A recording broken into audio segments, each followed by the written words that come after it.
Hello बच्चों, एक बार फिर स्वागत करती हूँ आपके अपने channel easy math with Sonam पे।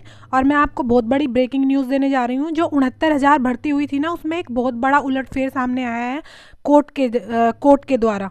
उसमें पहले ही बच्चे बहुत परेशान थे आरक्षण को लेकर कि आरक्षण को अच्छे से नहीं लागू किया गया है। बहुत सारी बातें थी, बहुत सारी याचिकाएं डली हुई थी।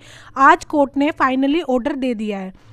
फाइनली ऑर्डर में क्या बोला है कि जो 6800 शिक्षकों का चयन, जो उन्होंने सबसे लास्ट में सूची निकाली थी मान के, सरकार ने जब माना था कि हाँ आरक्षण की अनदेखी हुई है, तब उन्होंने 6800 की एक लिस्ट जारी की थी कि ठीक है हम इसको पूरा कर देते हैं। बच्चों को थोड़ी सी मतलब लालच दिया था।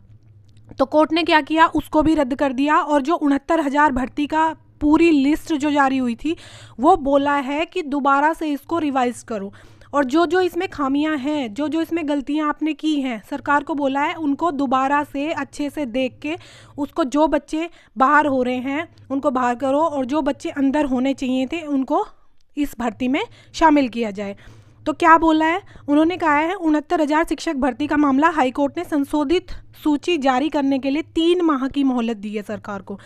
69,000 शिक्षक भर्ती प्रक्रिया में आरक्षण से पालन न किए जाने पर 1 जून 2020 को जारी सूची को हाईकोर्ट की लखनऊ पीठ ने 3 माह में संशोधित करने का आदेश दिया है।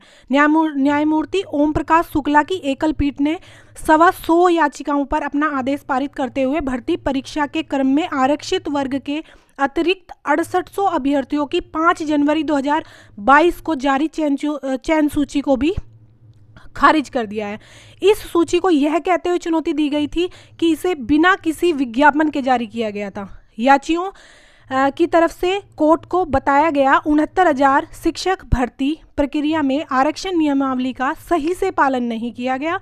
इस कारण आरक्षित वर्ग के चयनित 18,988 अभ्यर्थी को जारी कट ऑफ में 65% से ज़्यादा अंक प्राप्त करने के बावजूद सामान्य श्रेणी की सूची में शामिल नहीं किया गया। इसकी नियुक्ति प्रक्रिया को आरक्षित श्रेणी में ही पूरा कर दिया गया, जो आरक्षण नियमावली के उल्लंघन था। इसके अतिरिक्त इससे क्या हुआ, इससे आरक्षित श्रेणी के अन्य अभ्यर्थियों का चयन नहीं हो सका।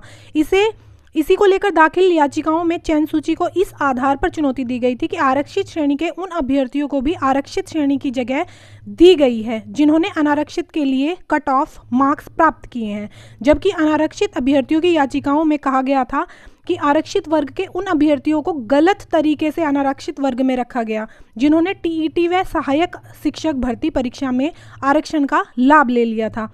इस बार आरक्षण का लाभ लेने के बाद अनारक्षित वर्ग के अभ्यर्थियों का चयन किए जाने की विधि विरुद्ध बताया गया था, जबकि दो याचिकाओं में अनारक्षित वर्ग के 6800 अभ्यर्थियों की 5 जनवरी 2022 की चयन सूची को भी चुनौती दी गई थी। चयनित अभ्यर्थियों को भी राहत मिली है इससे। कोर्ट ने कहा है कि ऐसे अध्यापक जो कि वर्तमान समय में कार्यरत हैं, चयन सूची को संशोधित किए जाने की प्रक्रिया अपनाए जाने तक उनकी सेवा पर किसी प्रकार का हस्तक्षेप न किया जाए। साफ किया है कि आरक्षित श्रेणी के जिन अभ्यर्थियों ने 65% या अधिक अंक प्राप्त किए हैं, उन्हें अनारक्षित की श्रेणी में रखा जाए। देखो, जो बच्चे गलत तरीके से सरकार ने चयन कर लिए थे, कोर्ट ने उनको बोला है सरकार को कि जब तक आप अपनी नई चयन सूची नहीं बना लेते, उन बच्चों को आपको छेड़ना नहीं है। जहाँ पे वे कार्यरत हैं उन्हें कार्य करने देना चाहिए। और ये भी कोर्ट ने सरकार को बोला है कि अगर आप चाहें तो उनको भी आप रख सकते हैं। वो सरकार के ऊपर छोड़ दिया है। अब देखना ये है कि सरकार आखिर करती क्या है। ठीक है, आज के लिए इतना ही। अगर कुछ और न्यूज़ मिलती है तो मैं आपको नेक्स्ट वीडियो में प्रोवाइड कर दूँगी। Okay, bye.